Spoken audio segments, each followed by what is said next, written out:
Hello everyone, welcome to my channel K education. कैसे हैं आप सभी लोग? आई होप आप सभी लोग अच्छे होंगे। तो आज मैं आप लोगों को डीएलएड फर्स्ट सेमेस्टर का पेपर गणित, जिसमें मैं आप लोगों को चैप्टर फर्स्ट पढ़ाने वाली हूँ। संख्या तथा संख्यांक का बोध, अंकों का ज्ञान, स्थानीय मान, ये सारी चीज़ें मैं आपको पढ़ाऊँगी। यानी संख्या क्या है, संख्यांक किसे कहते हैं, ठीक है, कौन कौन सी संख्या होती है संख्यांक में, है ना। यानी कि जो संख्या जिन संकेतों के द्वारा व्यक्त की जाती है वही हमारी संख्यांक होती है। अंकों का हम ज्ञान कैसे करेंगे, है ना। इसके साथ साथ हम क्या करते हैं, स्थानीय मान आपने पढ़ा है कि स्थानीय मान क्या होता है, तो ये सारी चीज़ें आपको पढ़नी पड़ेंगी और ये बहुत ही इजी चैप्टर है। और आपको मैं बता दूँ, ये जो आपका टॉपिक है, ये टॉपिक आपका हर सेमेस्टर में चलता रहता है, ठीक है। ये आपका पीछे छोड़ने वाला नहीं है डीएलएड फोर्थ सेमेस्टर तक। इससे रिलेटेड मतलब इसमें जो भी क्वेश्चंस आते हैं, परिमेय संख्या, पूर्ण संख्याएं, पूर्णांक संख्याएं, ये सारी आपके फोर्थ सेमेस्टर तक पीछा छोड़ने वाली नहीं है। तो इस चैप्टर को आप लोग, यानी कि इस टॉपिक को आप लोग बिल्कुल भी हल्के में मत लीजिएगा कि ये टॉपिक बहुत आसान है, बहुत अच्छे से हो जाएगा। बिना समझे कुछ भी नहीं होता है, ठीक है।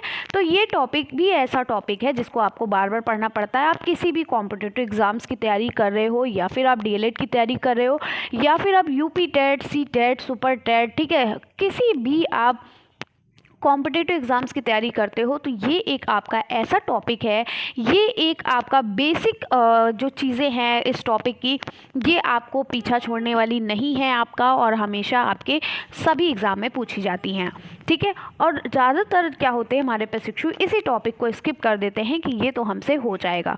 तो बिल्कुल भी स्किप नहीं करना है। कुछ ऐसी छोटी छोटी चीज़ें होती हैं जिनमें आप बहुत ज़्यादा कंफ्यूज होते हो, और जो इजी टॉपिक अगर आपके गलत हो जाते हैं तो नंबर वहीं से आपके बनते हैं। अगर आपने अपने इजी टॉपिक को अच्छे से कवर कर लिया, अगर पेपर में उसको कवर कर लिया, तो फिर आप आगे बढ़ जाते हो, ठीक है। तो चलिए हम बिना टाइम वेस्ट किए इस क्लास को शुरू करते हैं। ये क्लास मैंने ऑलरेडी पहले ही पढ़ा चुकी हूँ इस क्लास के बारे में, ठीक है। लेकिन आप लोग कह रहे हो मैम फिर से गणित के क्या बोलते हैं क्लासेस को चलाइए, तो मैं स्पेशली उन लोगों के लिए जो हमारे फर्स्ट सेमेस्टर के प्रशिक्षु हैं, इसके साथ साथ जिनकी बैक लगी हुई है, तो वो स्पेशली हमारे चैनल को सब्सक्राइब कर लीजिए, क्योंकि अब मैथ की आपके फर्स्ट सेमेस्टर की क्लासेस डेली होंगी, ठीक है। बाकी जो हमारे थर्ड सेमेस्टर के प्रशिक्षु हैं वो तो क्लासेस करते ही हैं। तो चलिए हम शुरू करते हैं क्लास को। देखिए यहाँ पर क्या है, पहला आपका टॉपिक, यानी कि पहला पॉइंट क्या कह रहा है कि संख्या क्या होती है। तो संख्या किसे कहते हैं, आपको पता है कि संख्या हम क्या बोलते हैं, किसे इंग्लिश में हम नंबर बोलते हैं ना, संख्या को क्या बोलते हैं, नंबर जिसको बोलते हैं, है ना, अंक जो होते हैं। तो किसी संख्या को लिखने के लिए जिस अंक का हम यूज़ करते हैं वही हमारी क्या होती है, संख्या होती है। तो कितनी वस्तु है, ठीक है। संख्या क्या होता है, संख्या का मतलब हुआ, नंबर का मतलब ये होता है कि जिससे आप ये पहचानते हो कि कौन सी वस्तु कितनी है। जैसे कि मान लो आपके रूम में, आप किसी रूम में बैठे हुए हो, तो आपके रूम में क्या है, 2 किताब रखी हुई हैं, तो आप कैसे पहचानोगे, वही तो संख्या है, वही तो नंबर है। आप कहोगे 2 बुक्स, है ना, यही तो कहते हो ना, यानी कि 2 किताबें हैं। तो संख्या कितनी, किताब की संख्या कितनी थी, 2 थी, किताब की नंबर कितने हैं, 2 हैं, ठीक है, समझ में आ गया। तो कितनी वस्तु है जिसका जिससे बोध होता है, यानी कितनी वस्तु है जिससे हम पहचानते हैं कि कौन सी वस्तु कितनी है, कितने संख्या में है, वही हमारी क्या कहलाती है, संख्या कहलाती है, ठीक है। तो कितनी वस्तु है कि जिससे बोध होता है, या कितनी वस्तु है का जिससे बोध होता है, जिससे चीज़ें व्यक्त होती हैं, वो क्या कहलाती है, संख्या कहलाती है, ठीक है। आगे बढ़ते हैं, अगला है संख्यांक। अब ये संख्यांक क्या होता है, बहुत से लोग कंफ्यूज हो जाएंगे अगर पेपर में पढ़े नहीं होंगे। तो संख्यांक कुछ नहीं है, यानी कि किसी संख्या को लिखने के लिए हम जिस चिन्ह का, जिस अंक का, ठीक है, यूज़ करते हैं वही हमारा संख्यांक होता है। जैसे मान लो हमें क्या करना है, हमें 1 लिखना है, तो ये हमारा क्या है, संख्यांक है। यानी कि ये एक ऐसा चिन्ह है, यानी ये एक अंतर्राष्ट्रीय चिन्ह होता है ना, 1 क्या है, ये अंतर्राष्ट्रीय चिन्ह है। अगर इसी को हम देवनागरी लिपि में लिखना चाहे तो ये हम इस तरीके से 1 लिखते हैं, ठीक है। अगर इसी 1 को हम रोमन संख्या में लिखना चाहे, रोमन नंबर में लिखना चाहे, तो हम इस तरीके से लिखते हैं, आप 1 लिखते हो, 2 इस तरीके से लिखते हो, है ना। तो किसी भी चिन्ह को लिखने के लिए, या किसी भी संख्या को लिखने के लिए हम जिस अंक का, जिस चिन्ह का, ठीक है, यूज़ करते हैं वो हमारी क्या कहलाती है, जिस साइन का हम यूज़ करते हैं वो क्या कहलाती है, संख्यांक कहलाती है। तो बस इतनी ही बात थी। कि संख्यांक किसे कहते हैं? संख्याओं को जिन संकेतों द्वारा व्यक्त करते हैं उन्हें हम संख्यांक कहते हैं। और संख्यांक का अर्थ है संख्या को लिखने के लिए प्रयुक्त अंक, यानी संख्या को लिखने के लिए ऐसा कौन सा चिन्ह है, ऐसा कौन सा अंक है जो हमारा क्या कहलाएगा? संख्यांक कहलाता है। ठीक है, चलिए आगे बढ़ते हैं। देखिए उदाहरण में, जैसे ये देखिए उदाहरण में दिया भी गया है। उदाहरण में क्या दिया गया है? उदाहरण में दिया गया है, देखिए देवनागरी लिपि में लिखा हुआ है। तो देवनागरी लिपि में हम 1 इस तरीके से लिखते हैं, 2 इस तरीके से लिखते हैं, 3 इस तरीके से लिखते हैं, 4 इस तरीके से लिखते हैं, 5 इस तरीके से लिखते हैं, 6 इस तरीके से लिखते हैं, 7 इस तरीके से लिखते हैं, 8 इस तरीके से लिखते हैं और 10 इस तरीके से हम लिखते हैं। ठीक है, तो ये हमारे क्या है? ये हमारे 9 लिखा हुआ है, 1 2 3 4 5 6 7 8 9। ठीक है, तो इस तरीके से हम क्या लिखते हैं? संख्यांक लिखते हैं। 10 लिखना होगा तो हम ऐसे 1 लिखेंगे और 0 लगा देंगे। ठीक है, समझ में आ गया आप लोग को? अब अगर इसी संख्या को हम रोमन नंबर में लिखना चाहे तो रोमन नंबर में कैसे लिखते हैं? ये हमारा क्या है? रोमन नंबर है। ठीक है, ये रोमन संख्या होती है। जैसे ये हम लिखते हैं इस तरीके से ना, 1 2 3 4 5 6 7 8 9। ठीक है, लिखते हैं ना। अब अंतरराष्ट्रीय तिथि में लिखना चाहें तो इस तरीके से लिखते हैं, 1 2 3 4 5 6 7 8 9, जो हम इस तरीके से ये ज़्यादातर संख्याएं यूज़ करते हैं। तो हम ज़्यादातर संख्याएं रोमन नंबर में और अंतर्राष्ट्रीय में यूज़ करते हैं। ठीक है, तो ये हमारी हो गई संख्याएं, यानी संख्या को लिखने के लिए जिस हम अंक का यूज़ करते हैं, जिस हम अंक का प्रयोग करते हैं, जिस हम अंक को प्रयुक्त करते हैं, जिस हम चिन्ह को प्रयुक्त करते हैं, वही हमारी क्या कहलाती हैं? संख्या कहलाती हैं। समझ में आ गया? और संख्यांक कहलाती हैं। और संख्या क्या होती है? संख्या वो होती है जिससे हमें पता चलता है कि कौन सी वस्तु कितनी है। ठीक है, चलिए इतनी बात क्लियर हो गई तो आप जल्दी से चैनल को सब्सक्राइब कर लो। अगर वीडियो अच्छी लग रही है तो जल्दी से लाइक करो, क्योंकि लाइक करना तो बहुत ज़रूरी, जिससे हमें पता चलता है कि आपको समझ में आ रहा है कि नहीं। और एंड में ये ज़रूर बताया करिए कि वीडियो आपको कैसी लगी, कितनी चीज़ें आपको समझ में आई, क्या चीज़ आपको नहीं समझ आई।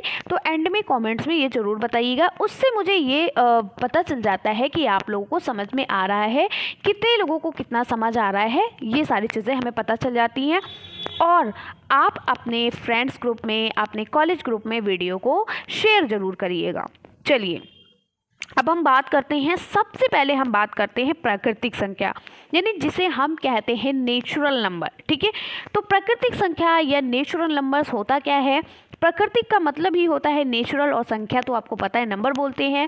तो प्राकृतिक संख्याएं यानी नेचुरल नंबर क्या होती हैं? गिनती करने वाली संख्याएं, यानी जिन संख्याओं की हम गिनती कर सकते हैं। ठीक है, 1 से लेकर के अनंत तक।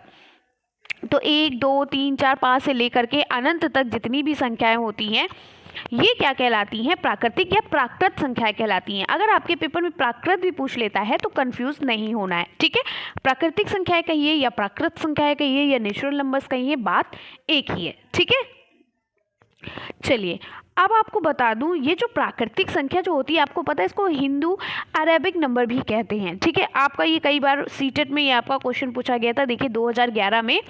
तो अब आपको पता चला ना कि ये क्वेश्चंस आपके सीटेट और टेट में भी पूछे जाते हैं।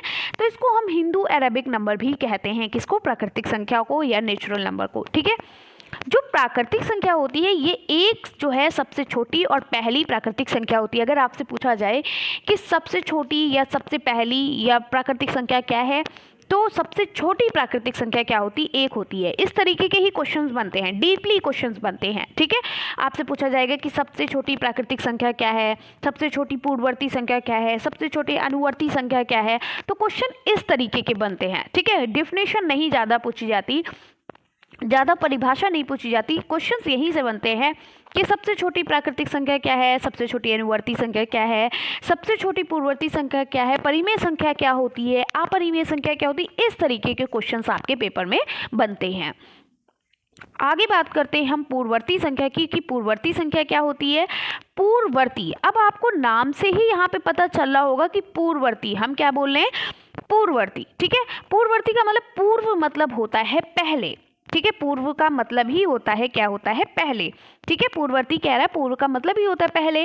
तो किसी प्राकृतिक संख्या में 1 घटाने पर उसके ठीक पहले वाली प्राकृतिक संख्या प्राप्त होती है, जिसे उसकी पूर्ववर्ती संख्या कहते हैं। यानी कि हम ये भी कह सकते हैं कि किसी प्राकृतिक संख्या के ठीक पहले वाली प्राकृतिक संख्या। ऐसा नहीं कि आपको इतना ही बड़ा लिखना पड़े, आप ये भी लिख सकते हो कि किसी प्राकृतिक संख्या के ठीक पहले वाली क्या है, प्राकृतिक संख्या, उसकी पूर्ववर्ती संख्या होती है। जैसे मान लो कि 1 लिखा है तो 1 की पूर्ववर्ती संख्या नहीं होती है, ठीक है, इतना ध्यान रखिएगा। अगर आपसे पूछा जाए 1 की पूर्ववर्ती संख्या क्या है तो आप ऑप्शन में लिखेंगे कोई नहीं, ठीक है, पूर्ववर्ती कह रहा है, ठीक है। आपसे कहा जाए कि 2 की पूर्ववर्ती क्या है तो 2 में 1 माइनस कर दोगे, क्या हो जाएगा, 1 है। 3 की पूर्ववर्ती संख्या क्या है, 3 से पहले क्या आता है, 2 आता है, ठीक है। या आप इस तरीके से भी लिख सकते हो 3 - 1 बराबर 2, ठीक है। 4 की पूर्ववर्ती क्या है, 4 - 1 बराबर 2, ठीक है, सॉरी 3, 4 - 1 बराबर 3। तो अगर आपसे कहा जाए कि पूर्ववर्ती संख्या क्या है तो 1 2 3 4 5 इस तरीके से लिख लीजिएगा। 2 की क्या है, 1 है, 3 की क्या है, 2 है, 4 की क्या है, यानी कि किसी भी संख्या, यानी किसी भी प्राकृतिक संख्या के ठीक पहले वाली संख्या जो होती है वो उसकी क्या कहलाती है, पूर्ववर्ती संख्या कहलाती है। पूर्व मतलब होता है पहले, ठीक है। चलिए उदाहरण में देखिए, जैसे यहाँ पर लिखा है 1 2 3 4 5 6 7 से लेकर अनंत तक संख्याएं लिखी हुई हैं। अब आपसे कहा गया है क्वेश्चन में, देखिए ये क्वेश्चन आपका है, जैसे 2 की पूर्ववर्ती संख्या क्या होती है, पेपर में आपका पूछा जाएगा तो 2 की पूर्ववर्ती क्या होगी, 2 से पहले क्या आता है, 1 आता है। आपको ये नहीं माइनस करो प्लस करो, ये तो आपको यहाँ इस तरीके से बताना पड़ेगा आपको, ठीक है, लिखकर बताना भी होता है, ऐसा नहीं है कि बताना नहीं होता, बताना होता है, लेकिन आपके माइंड में यही रहना है कि 2 से पहले 1 आता है। अगर आपसे पूछा जाए 3 की पूर्ववर्ती संख्या क्या होती है तो 3 से पहले क्या आता है, 2 आता है, ठीक है। तो इस तरीके से आपको बताना है। तो 2 में 1 माइनस कर दिया, 1 आ गया, 3 में 1 माइनस कर दिया, 2 आ गया, ठीक है। तो ये आपकी पूर्ववर्ती संख्या हो गई। आपको माइंड में इतना सेटअप करके रखना है कि पूर्व मतलब पहले होता है, यानी कि किसी भी प्राकृतिक संख्या के ठीक पहले वाली संख्या क्या कहलाती है, उसकी पूर्ववर्ती संख्या कहलाती है।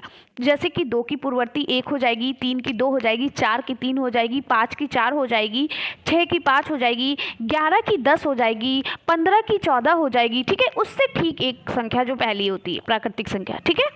चलिए अब हम बात करते हैं अनुवर्ती संख्या की, कि अनुवर्ती संख्या किसे कहते हैं। अब देखिए आपको यहीं से पता चल रहा होगा अनुवर्ती, अनु का मतलब होता है बाद में, ठीक है। आपने पढ़ा ना अनुप्रास अलंकार, यानी कि कोई भी ऐसा अलंकार जिसको जो बार बार उसके आगे बार बार आ रहा हो, ठीक है, जैसे ठीक है कोई भी वर्ण बार बार आ रहा हो उसे अनुप्रास अलंकार कहते हैं। इसी तरीके से अनुवर्ती संख्या, अनु का मतलब होता है बाद, ठीक है। अनु का मतलब क्या होता है, बाद, यानी बाद वाली संख्या। अनुवर्ती संख्या यानी बाद वाली संख्या है। तो किसी प्राकृतिक संख्या में 1 जोड़ने पर उसकी अगली यानी ठीक बाद वाली प्राकृतिक संख्या प्राप्त होती है, जिसे उसकी क्या कहते हैं, अनुवर्ती संख्या या उत्तरवर्ती भी कहते हैं ना। अगर आपसे पेपर में पूछा जाए, मान लो अनुवर्ती की जगह उत्तरवर्ती भी लिख कर आ रहा है, तो आपको कंफ्यूज नहीं होना है, इसलिए मैंने दोनों चीज़ यहाँ पर लिख दी है। अगर आपसे कह रहा अनुवर्ती संख्या किसे कहते हैं या कह रहा उत्तरवर्ती संख्या किसे कहते हैं, तो आपका आंसर क्या रहेगा कि किसी प्राकृतिक संख्या के ठीक बाद वाली प्राकृतिक संख्या क्या कहलाती है, उसकी अनुवर्ती संख्या या उत्तरवर्ती संख्या कहलाती है, ठीक है। या आप इस तरीके से भी लिख सकते हैं, किसी प्राकृतिक संख्या में 1 जोड़ने पर उसकी अगली या बाद वाली प्राकृतिक संख्या प्राप्त होती है, जिसे उसकी अनुवर्ती संख्या या उत्तरवर्ती संख्या कहते हैं, ठीक है।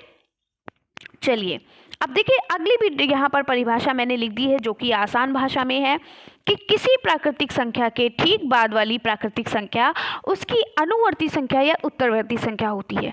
तो आपको प्राकृतिक और आपको पूर्ववर्ती संख्या और अनुवर्ती संख्या में डिफरेंस पता चल गया। पूर्व मतलब पहले, अनु मतलब बाद में। तो पूर्ववर्ती संख्या में क्या लिखोगे कि किसी प्राकृतिक संख्या के ठीक पहले वाली प्राकृतिक संख्या को हम उसकी पूर्ववर्ती संख्या कहते हैं, और अनुवर्ती संख्या में क्या लिखोगे, किसी प्राकृतिक संख्या के ठीक बाद वाली प्राकृतिक संख्या उसकी अनुवर्ती संख्या या उत्तरवर्ती संख्या कहलाती है। समझ में आ गया, पूर्व मतलब पहले, अनु मतलब बाद में, उत्तर मतलब भी बाद में, ठीक है। चलिए हम अनुवर्ती संख्या का एग्जाम्पल देख लेते हैं, यानी इसका उदाहरण देख लेते हैं। अब देखिए 1 की अनुवर्ती संख्या क्या है, 1 में 1 जोड़ दिया, हो गया 2, ठीक है। यानी कि 1 के बाद क्या आता है 2, 2 की अनुवर्ती 3, 3 की अनुवर्ती 4, 11 की अनुवर्ती 12, 15 की अनुवर्ती 16, 20 की अनुवर्ती 21। समझ में आ गया। चलिए अब देखिए सबसे इम्पॉर्टेंट क्वेश्चन, कुछ नोट्स मैंने यहाँ पर लिखा हुआ है जो कि बहुत इंपॉर्टेंट है और आपके पेपर में पूछा गया और मैं आपसे कह रही हूँ पूछा जाएगा, ठीक है, पूछा जाएगा, देखिएगा आपका पूछा गया है और पूछा भी जाएगा। क्या है, क्योंकि आपको बता दूं जो आपके प्रीवियस ईयर क्वेश्चन पेपर होते हैं बहुत रिपीट करते हैं, और अगर आपको प्रीवियस ईयर क्वेश्चन पेपर पढ़ना है तो आपको क्या करना है, डीएलएड फर्स्ट सेमेस्टर के अगर आप प्रशिक्षु हो, कोई भी आपको पेड वेड कोर्स अगर आप लेना चाहते हो अपनी तसल्ली के लिए तो ले सकते हो। वैसे आपको सारी चीज़ें फ्री में मिल रही हैं, आप यूट्यूब पे फ्री में पढ़ सकते हो, मेरी भी क्लासेस सारी फ्री में रहती हैं। और रही बात आपकी कि क्या बोलते हैं कि पढ़ाई की, तो अगर आपने सिर्फ और सिर्फ प्रीवियस ईयर क्वेश्चन पेपर पे फोकस कर लिया, उसके बाद आप अदर चीज़ें थोड़ी बहुत पढ़ सकते हो। अगर आपने सिर्फ और सिर्फ प्रीवियस ईयर क्वेश्चन पेपर पढ़ लिया, देखिए जो भी मेरे प्रशिक्षु जो मुझसे जुड़े हुए हैं अभी थर्ड सेमेस्टर में जो आ गए हैं, जिन्होंने फर्स्ट दिया मेरे साथ, फिर सेकेंड दिया है और मेरे से ही पढ़ के थर्ड करने जा रहे हैं, थर्ड सेमेस्टर में आ गए हैं और अभी भी मुझसे पढ़ रहे हैं, आप उनसे कांटेक्ट कर सकते हैं। मैंने उनको जैसा बताया सेम वैसे उन्होंने पढ़ा। क्या किया उन्होंने, मेरे साथ प्रीवियस ईयर क्वेश्चन पेपर पर मैंने बहुत फोकस किया था, क्योंकि क्वेश्चन 70 क्या आप बताएं, उन लोगों में तो 100% क्वेश्चन आए थे प्रीवियस ईयर क्वेश्चन पेपर। और अगर आप प्रीवियस ईयर क्वेश्चन पेपर अगर आप पढ़ ले रहे हो तो मैं पूरी गारंटी के साथ कह रही हूँ कि आप डीएलएड में आपकी बैक नहीं लगेगी। ठीक है, तो बहुत ज़्यादा जो इधर उधर बहुत टेंशन ले रहे हैं, बहुत परेशान हो रहे हैं कैसे पढ़ें, और जिनकी बैक लगती है ना वो यही करते हैं, इधर उधर पढ़ के एकदम परेशान हो जाते हैं। एंड में क्या होता है, जब पेपर के 2 दिन बचते हैं तब वो प्रीवियस ईयर क्वेश्चन पेपर को उठाते हैं। कुछ मत करिए, आप डेली प्रैक्टिस करिए। मैथ की तो आपको प्रैक्टिस डेली करनी है। ठीक है, previous year question paper math के जब ही आप सॉल्व कर पाओगे जब आपकी प्रैक्टिस होगी। ठीक है, तो मैथ के लेसन यानी चैप्टर वाइज आपको, टॉपिक वाइज आपको प्रैक्टिस करनी है। पहले टॉपिक वाइज आपको चीज़ें पढ़ लेनी है कि क्या है हमारे टॉपिक में, कैसे हमें पढ़ना है। उसके बाद प्रीवियस ईयर क्वेश्चन पेपर, और पढ़ना आपको टॉपिक वाइज सारी चीज़ें पढ़ेंगी। ठीक है, हर सब्जेक्ट में पढ़ेंगी, लेकिन जब तक आप पढ़े नहीं होगे तो फिर आप पेपर नहीं दे पाओगे। प्रीवियस ईयर क्वेश्चन पेपर का मतलब क्या है कि आपको पहले चीज़ें आपकी पढ़ी होनी चाहिए, तभी आप चीज़ें वो कर पाओगे। ठीक है, तो ऐसे आप नहीं कर पाओगे, लेकिन आप फोकस क्या करिएगा, प्रीवियस ईयर क्वेश्चन पेपर जितना आप पढ़ोगे उतना ही बेहतर है। और प्रीवियस ईयर क्वेश्चन पेपर की बात करें तो मैंने ऑलरेडी पढ़ा दिया है, आप लोग प्लेलिस्ट में जाकर देखिएगा, प्रीवियस ईयर क्वेश्चन पेपर पढ़े हुए हर सब्जेक्ट के आप पढ़ सकते हो। ठीक है, तो चलिए हम बात करते हैं यहाँ पर नोट। यहाँ पर 3 अंकों की सबसे छोटी प्राकृतिक संख्या क्या है। 3 अंकों की पूछा है, यानी कि 1 2 3, तो 3 अंकों की पूछा है, तो ऐसी कौन सी सबसे छोटी प्राकृतिक संख्या है जो 3 अंकों की है। तो आपको पता है कि 99 आपका लास्ट होता है 2 नंबर। ठीक है, ये 2 लास्ट नंबर होते हैं, ये लास्ट प्राकृतिक संख्या होती है 2 नंबर की। ठीक है, लेकिन आपसे कहा 3 अंकों की सबसे छोटी, तो 99 में 1 जोड़ दोगे कितना हो जाएगा, 100 हो जाएगा। ठीक है, इसके बाद 1 जोड़ोगे तो 100 आएगा, है ना, तो 100 आएगा, यानी कि सबसे छोटी जो होती है वो 100 होती है। अगर इसके बाद वाली होगी तो 101 होगी, तो सबसे छोटी प्राकृतिक संख्या क्या होगी, 100 यानी 100 होगी। ठीक है, समझ में आ गया आपको, क्योंकि भाई 100 से पहले तो 99 होता है, 100 को 1 से माइनस करोगे 99 होगा, और 99 तो 2 नंबर की है आपकी, है ना, लेकिन यहाँ पे 3 अंकों की पूछ रहा है, तो इसीलिए हम क्या करेंगे कि अगर आपसे कहा गया है कि 3 अंकों की सबसे छोटी प्राकृतिक संख्या लिख ली, तो आप क्या कहेंगे, 100 है। ठीक है, चलिए अगर आपसे कहता है 3 अंकों की सबसे बड़ी प्राकृतिक संख्या लिखिए, तो 3 अंकों की सबसे बड़ी प्राकृतिक संख्या क्या होगी, 999 होगी, क्योंकि 999 के बाद अगर आप 1 जोड़ दोगे तो कितना हो जाएगा, 1000 हो जाएगा, जो कि 4 अंकों की है। देखिए 1 2 3 4, है ना, तो सबसे बड़ी जो है 3 अंकों की प्राकृतिक संख्या क्या हो जाएगी, 999। और आपसे एक क्वेश्चन और पूछता है, मान लो आपसे कह दिया कि क्या बोलते हैं कि 2 अंकों की सबसे छोटी प्राकृतिक संख्या, तो 2 अंकों की सबसे छोटी प्राकृतिक संख्या क्या हो जाएगी, 10 हो जाएगी। 2 अंकों की सबसे बड़ी प्राकृतिक संख्या क्या हो जाएगी, 99 हो जाएगी। 4 अंकों की सबसे बड़ी प्राकृतिक संख्या क्या हो जाएगी, 9999 हो जाएगी। ठीक है, और 4 अंकों की सबसे छोटी प्राकृतिक संख्या क्या होगी, तो आपकी हो जाएगी 1000। समझ में आ रहा है ना आप लोगों को अच्छे से। चलिए आगे बढ़ते हैं। अब आपको ये सारी चीज़ें पता चली। देखिए कुछ यहाँ पर नोट्स और भी है कि एक किसी भी प्राकृतिक संख्या की अनुवर्ती संख्या नहीं है। ठीक है, एक जो है किसी भी प्राकृतिक संख्या की, क्योंकि एक के बाद दो आ जाएगा, फिर आप कहो दो के बाद एक आ जाएगा, नहीं, दो के बाद तीन आ जाएगा, तीन के बाद चार आ जाएगा, चार के बाद पाँच आएगा, इसलिए एक जो है किसी भी प्राकृतिक संख्या की अनुवर्ती संख्या नहीं होती है। ठीक है, दूसरा पॉइंट कह रहा है कि एक की कोई पूर्ववर्ती संख्या नहीं होगी। ठीक है, एक की कोई पूर्ववर्ती संख्या नहीं होगी। पूर्ववर्ती मतलब पहले, अब एक के पहले तो शून्य आता है, लेकिन जीरो ये प्राकृतिक संख्या नहीं है, ये क्या है, पूर्ण संख्या है। ठीक है, जीरो आपकी क्या है, जीरो पूर्ण संख्या है, लेकिन यहाँ पर बात प्राकृतिक संख्या की हो रही है। तो अगर आपसे कहा जाए कि एक की प्राकृतिक संख्या, एक की पूर्ववर्ती प्राकृतिक संख्या क्या है, तो कोई नहीं होती है। ठीक है, तो एक की कोई पूर्ववर्ती प्राकृतिक संख्या नहीं होती है, और इस तरीके का क्वेश्चन फर्स्ट सेमेस्टर में पूछा भी गया था, और इसके साथ साथ सेकेंड सेमेस्टर में भी पूछा गया था। चलिए आगे बढ़ते हैं, अगला क्वेश्चन क्या कहता है। अब हम बात करते हैं, देखिए, पूर्ण संख्याएं की। पूर्ण संख्या मतलब होता है होल नंबर, जिसको हम बोलते हैं। ठीक है, जब हम जीरो को भी प्राकृतिक संख्याओं के साथ सम्मिलित कर लेते हैं तो प्राप्त संख्याएं पूर्ण संख्याएं कहलाती हैं। यानी कि हमको पता है कि जो प्राकृतिक संख्या क्या होती हैं, एक से लेकर के एक, दो, तीन, चार, एक से लेकर के अनंत तक की संख्या क्या कहलाती हैं, प्राकृतिक संख्या कहलाती हैं। और ये जो नेचुरल नंबर होते हैं, प्राकृतिक संख्या होती है, अगर इनसे पहले हम शून्य को भी जोड़ दें, ठीक है, अगर हम शून्य को भी जोड़ दें तो ये संख्या अब प्राकृतिक संख्या नहीं कहलाई, ये क्या कहलाई, ये पूर्ण संख्याएं कहलाई। ठीक है, कौन सी संख्या कहलाई, पूर्ण संख्या कहलाई, क्योंकि अब ये प्राकृतिक संख्या नहीं रह गई। प्राकृतिक संख्या तो जो होती है वो एक से लेकर के अनंत तक होती है। ठीक है, तो चलिए हम बात करते हैं पूर्ण संख्या की। तो पूर्ण संख्या के बारे में क्या कहा गया कि जब हम जीरो को भी प्राकृतिक संख्याओं के साथ सम्मिलित कर लेते हैं तो प्राप्त संख्याएं पूर्ण संख्याएं कहलाती हैं। ठीक है, जैसे जैसे मैंने यहाँ लिखा भी है, जीरो से लेकर के अनंत तक की संख्याएं क्या है, पूर्ण संख्या कहलाई। अब देखिए कुछ यहाँ पर इम्पॉर्टेंट नोट्स, आप इसको नोट लिख लीजिएगा कि ठीक है, कुछ इम्पॉर्टेंट यहाँ पर पॉइंट हैं। जैसे जीरो सबसे छोटी पूर्ण संख्या है, आपको पता है, अगर आपसे कहा जाए कि सबसे छोटी पूर्ण संख्या क्या है तो जीरो है। आपसे कहा जाए सबसे छोटी प्राकृतिक संख्या क्या है तो एक है। ठीक है, कोई भी पूर्ण संख्या सबसे बड़ी पूर्ण संख्या नहीं होती है।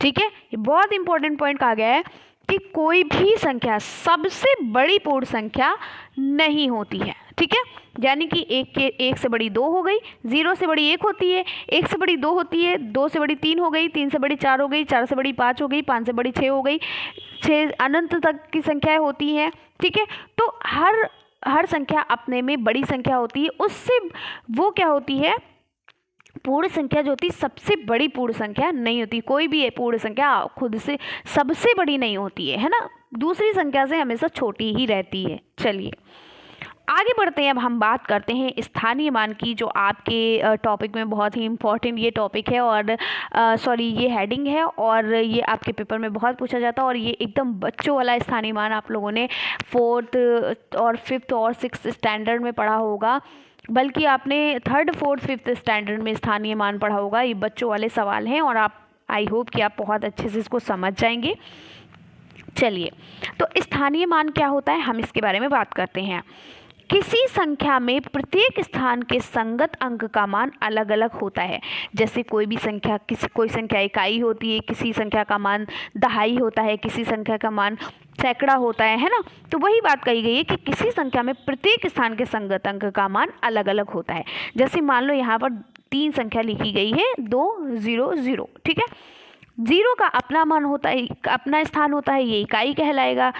इस जीरो का अपना स्थान है, ये दहाई कहलाएगा। इस दो का अपना स्थान है, ये सैकड़ा कहलाएगा। तो वही बात कही गई है कि सभी देखिए तीनों के क्या है, स्थान अलग अलग हैं। ये इकाई कहलाया तो हम इसको इकाई नहीं कह सकते, ये दहाई है। हम इसको दहाई नहीं कह सकते, ये सैकड़ा है। तो सभी का स्थान क्या है, अलग अलग है, यानी हर संख्या का स्थान क्या है, अपना अपना अलग अलग है।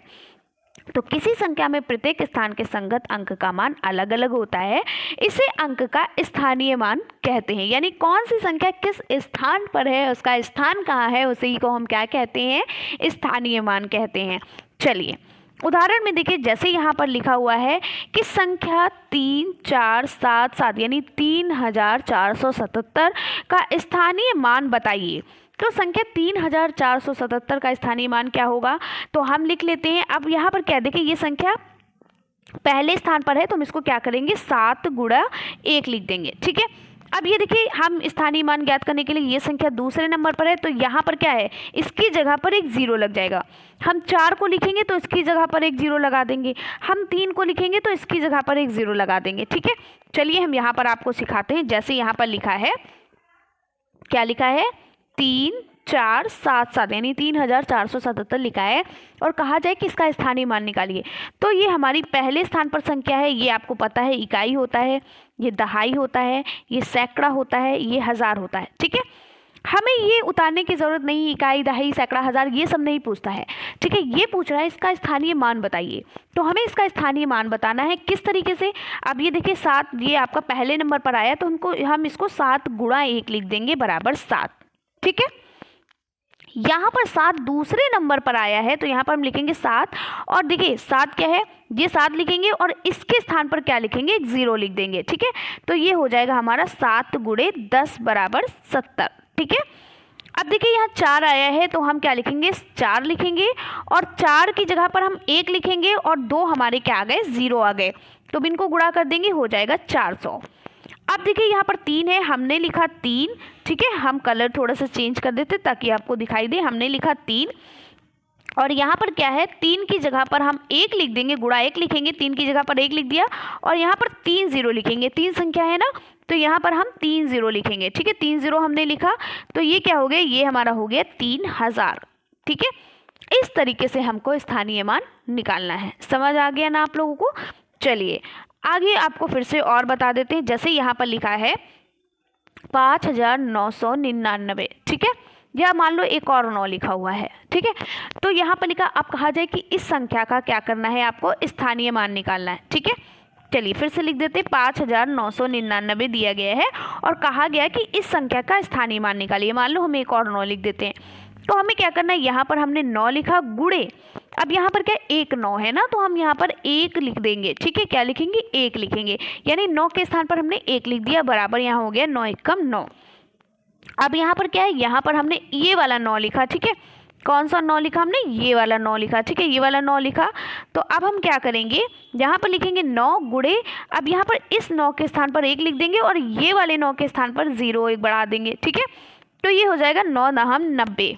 ठीक है, अब हम क्या करेंगे, इस वाले 9 की बात करते हैं तो ये हमने 9 उतारा और इस 9 के स्थान पर हमने क्या लिख दिया 1 और 9 के बाद कितने संख्याएं हैं, 2 संख्याएं हैं तो हमने 2 0 लगा दी, ये हो गए 900। ठीक है, अब हम बात करते हैं किस वाले 9 की, अब हम बात करते हैं इस वाले 9 की। ठीक है, इस वाले 9 की बात करते हैं तो हमने लिखा 9 गुणे, इस वाले 9 के स्थान पर 1 लिख दिया और इस वाले 9 के बाद कितने 9 है 3, कितनी संख्या है 1 2 3 तो हमने लिख दिया 1 2 3 यानी ये हो गया 9000। ठीक है, समझ में आ गया। अब हम क्या करते हैं, इस वाले 5 की बात करते हैं। हम क्या करते हैं, इस वाले 5 की बात करते हैं तो हमने लिखा 5, इसके स्थान पर 5 गुणे, अब 5 की जगह पर हम 1 लिखेंगे और 5 के बाद कितनी संख्या है 1 2 3 4 तो हम 4 0 लगा देंगे 1 2 3 4 और हम गुणा कर देंगे 4 0 लिखेंगे 1 2 3 और 1 4 और इसके स्थान पर 5 के स्थान पर 5। तो इस तरीके से हम स्थानीय मान निकालते हैं। समझ में आ गया आप लोगों को।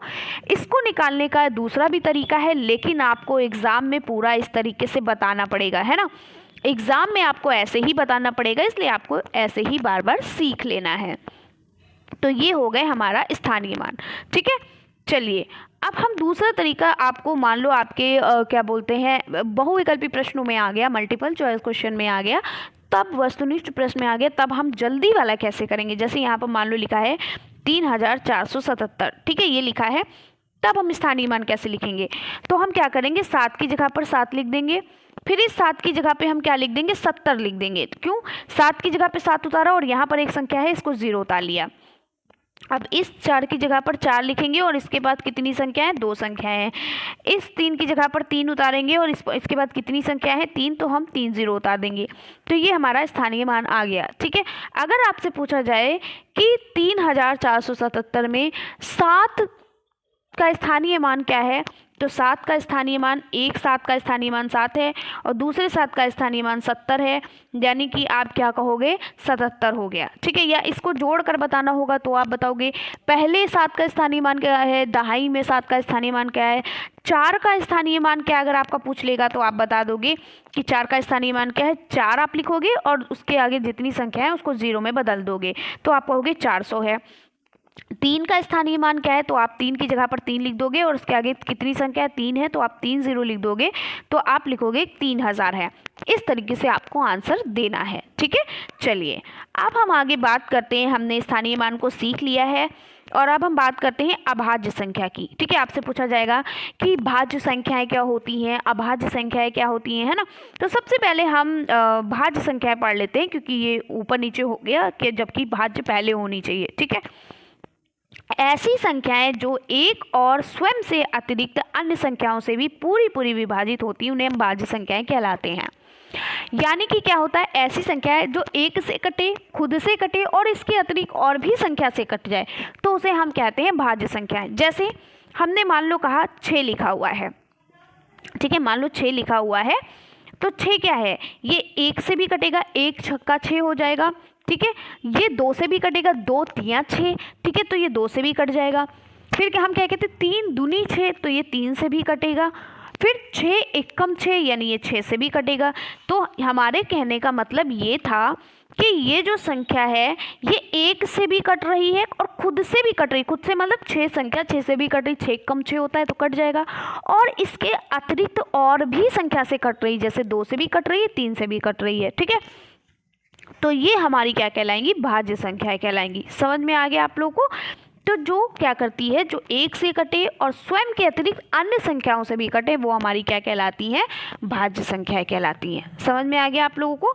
चलिए अब हम बात करते हैं यहाँ पर। अब देखिए भाज्य संख्याएं, अगर आपसे पूछा जाए सबसे छोटी भाज्य संख्या क्या है तो आप क्या कहेंगे, तो सबसे छोटी भाज्य संख्या क्या आपकी होगी, 4 होगी। क्यों, क्योंकि 1 जो है वो सिर्फ 1 से कटेगी इसलिए ये नहीं होगी। 2 जो आपकी है वो 1 से कटेगी और 2 से कटेगी, इसके अलावा किसी से नहीं कटेगी, यानी ये 1 से कटेगी और खुद से कटेगी इसलिए ये भी नहीं है।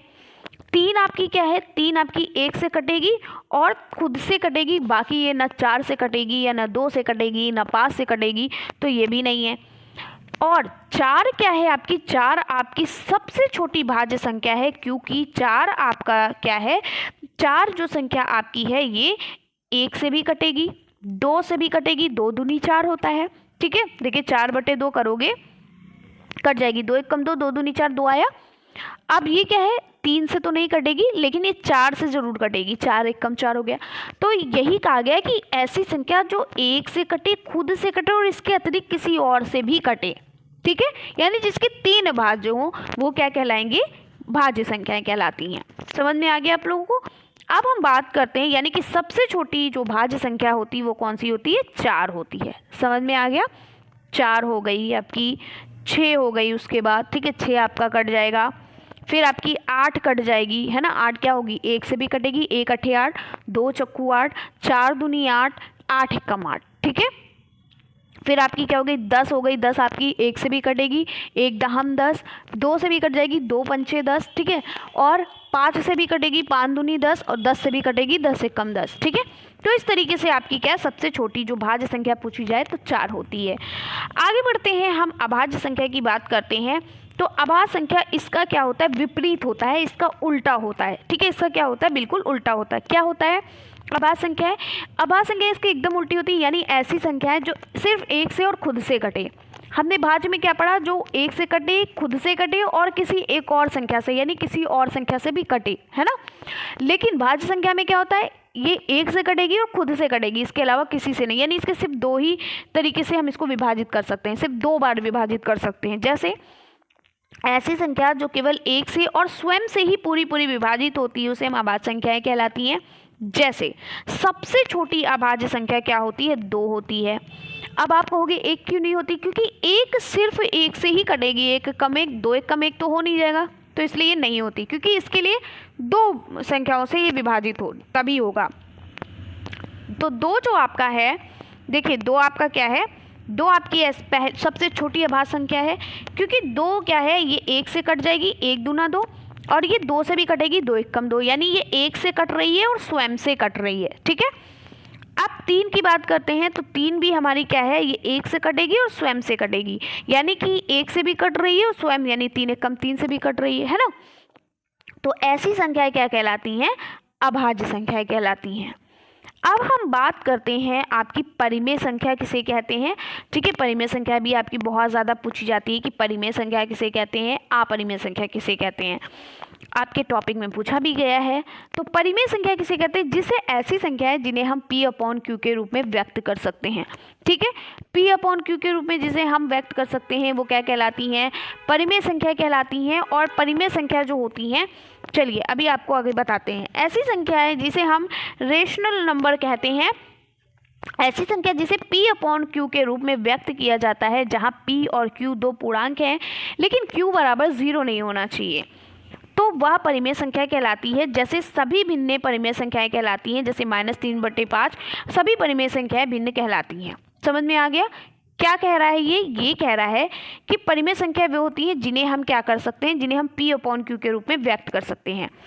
तो P/Q मतलब ऐसे P/Q के रूप में व्यक्त कर सकते हैं, यानी अगर 2/3 आपका लिखा हुआ है तो ये परिमेय संख्या है, ठीक है। 1/2 लिखा है ये भी परिमेय संख्या है। अगर 1/0 लिखा है तो ये परिमेय संख्या नहीं है। क्यों, क्योंकि हम Q हमारा 0 के बराबर नहीं होना चाहिए, ठीक है। Q जो होता है वो 0 नहीं होना चाहिए, इसीलिए ये परिमेय संख्या नहीं है। ये अगर आपका माइनस में भी दिया गया है -2/3 तो भी आपका परिमेय संख्या है, -1/2 तो भी, यानी कि भिन्न, ये क्या कहलाती है, भिन्न ही तो कहलाती है ना। तो परिमेय संख्या जो होती है सभी परिमेय संख्या भिन्न कहलाती हैं, यानी सभी भिन्न परिमेय संख्या कहलाती है। और सभी परिमेय संख्या भिन्न नहीं हो, लेकिन सभी परिमेय संख्या भिन्न नहीं होती, ठीक है। एक चीज़ ध्यान रखिएगा, यहाँ पर कहा गया कि सभी परिमेय संख्या भिन्न कहलाती हैं, ठीक है। सॉरी, सभी भिन्न जो है वो परिमेय संख्या कहलाती है, लेकिन सभी परिमेय संख्या भिन्न नहीं होती। अब ये भी तो है, ये परिमेय संख्या ये भिन्न नहीं है, ठीक है। सभी परिमेय संख्या भिन्न नहीं होती है। अब हम बात करते हैं अपरिमेय संख्या की, इर्रेशनल नंबर की हम बात करते हैं। तो वे संख्याएं जिन्हें P/Q के रूप में व्यक्त नहीं किया जा सकता है या P/Q के रूप में न व्यक्त किया जा सके वो अपरिमेय संख्याएं कहलाती है। यानी वे संख्याएं जिन्हें P/Q के रूप में व्यक्त ना किया जा सके वो अपरिमेय संख्याएं कहलाती हैं। जैसे जहां P/Q पूर्णांक है और Q बराबर 0 ना हो। चलिए देखते हैं, चलिए इसके बारे में भी। अब यहाँ पर देखिए उदाहरण क्या दिया है, जैसे यहाँ पर लिखा है √5 लिखा हुआ है, ठीक है। √8 लिखा हुआ है, √15 लिखा हुआ है। और आपको बता दें पाई जो है ये आपका क्या है, ये आपका अपरिमेय संख्या है। लेकिन पाई का मान आपको पता है 22/7 होता है, ये आपका परिमेय है। अगर आपसे पूछा जाए कि 22/7 क्या है तो आपको माइंड में आपके रहेगा कि ये पाई का मान है। पाई का मान क्या होता है, 22/7 होता है। और मैम ने पढ़ाया था कि पाई जो है अपरिमेय संख्या है, तो यानी 22/7 जो है वो अपरिमेय संख्या होगी, तो जो कि रॉन्ग है। 22/7 जो है वो परिमेय संख्या है, लेकिन पाई जो है वो आपका अपरिमेय संख्या, क्योंकि पाई का मान एग्जैक्ट मान नहीं है ना, इसकी एग्जैक्ट वैल्यू नहीं होती है, ठीक है। इसको मान लिया गया है ना, इसकी कोई एग्जैक्ट, जिसकी एग्जैक्ट वैल्यू होती है वो हमारी परिमेय संख्या होती है। पाई का मान एग्जैक्ट वैल्यू नहीं दिया गया है, उसकी कोई अभी मतलब कोई भी एग्जैक्ट वैल्यू नहीं है उसकी, तो इसलिए वो क्या है, अपरिमेय संख्या है। समझ में आ गया आपको। तो अगर कोई भी संख्या आपकी रूट में लिखी होगी तो वो क्या है, अपरिमेय संख्या है। समझ में आ गया। और पाई जो है वो आपका अपरिमेय संख्या है, ठीक है। वर्गमूल निकालने के लिए जो भी हम संख्याओं का यूज़ करते हैं वो हमारी अपरिमेय संख्या है। समझ में आ गया आप लोग को। तो ये हो गई हमारी सारी चीज़ें, यानी चैप्टर फर्स्ट आपका हमने एक ही टॉपिक में क्लियर कर दिया, एक ही क्लास में मतलब आपका क्लियर कर दिया पहला टॉपिक आपका। और कैसी लगी वीडियो कमेंट्स में ज़रूर बताइएगा। मैंने पूरी कोशिश की एकदम बच्चों की तरह समझाने की कोशिश की कि आप लोगों को एक एक चीज़ बहुत अच्छे से समझ में आ जाए। पूरे बच्चों की तरह मैंने आप लोगों को पढ़ाया है, एक एक पॉइंट को बार बार दोहराया है, ताकि आप एक बार ना सुन पाओ तो दोबारा सुन लो, ठीक है। दूसरी बार ना सुन पाओ तो तीसरी बार सुन लो। तो सारी चीज़ें मैंने आपको बताया, कैसे आपको तैयारी करनी है ये भी मैंने बीच में मुझे याद आया तो मैंने आप लोग को बता दिया।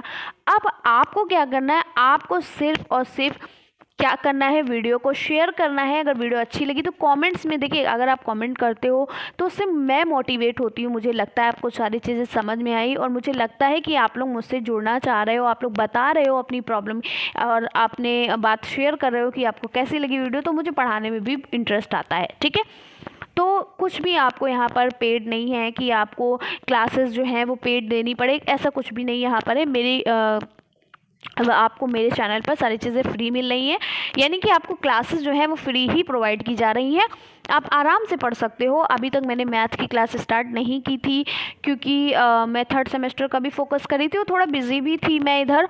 और अभी मैं थोड़ा बिजी रह सकती हूँ क्योंकि आपको पता है बिहार शिक्षक भर्ती आई हुई है, तो उसमें थोड़ा मैं लगी हुई हूँ, तो इस वजह से थोड़ा सा बिज़ी हूँ। बाकी आपकी क्लासेस होती रहेंगी, आप परेशान मत होइए। अभी आपके पास टाइम है, आपके पास अभी 2 मंथ हैं, आराम से आप लोग तैयारी कर लोगे, टेंशन लेने की ज़रूरत नहीं है। बाकी चीज़ें मैंने ऑलरेडी पढ़ा रखी हैं। आप प्लेलिस्ट में जाइए और प्लेलिस्ट में जो भी आपको क्या बोलते हैं, ये जो आपकी क्लासेस के नीचे डिस्क्रिप्शन बॉक्स में आपको सारी चीज़ें मिल जाएंगी। आपकी जो प्लेलिस्ट है वो आपकी सब्जेक्ट वाइज मैंने ऑलरेडी बना रखी है, आपको मिल जाएंगी। आप वहाँ जाइए, जो भी आप सब्जेक्ट पढ़ना चाहते हैं क्लिक करिए, आपको मिल जाएंगी। बाकी प्रीवियस ईयर क्वेश्चन पेपर भी आपको प्लेलिस्ट में ही मिल जाएंगे। हर एक सब्जेक्ट जो आप उसको ओपन करोगे, ठीक है, क्लिक करोगे, बस आपको आप स्क्रॉल करिएगा ऊपर की तरफ, तो नीचे आपको प्रीवियस ईयर क्वेश्चन पेपर भी मिल जाएंगे, ठीक है। तो चलिए फिर हम मिलते हैं इसी तरीके से नेक्स्ट वीडियो में। तब तक के लिए बाय बाय, टेक केयर।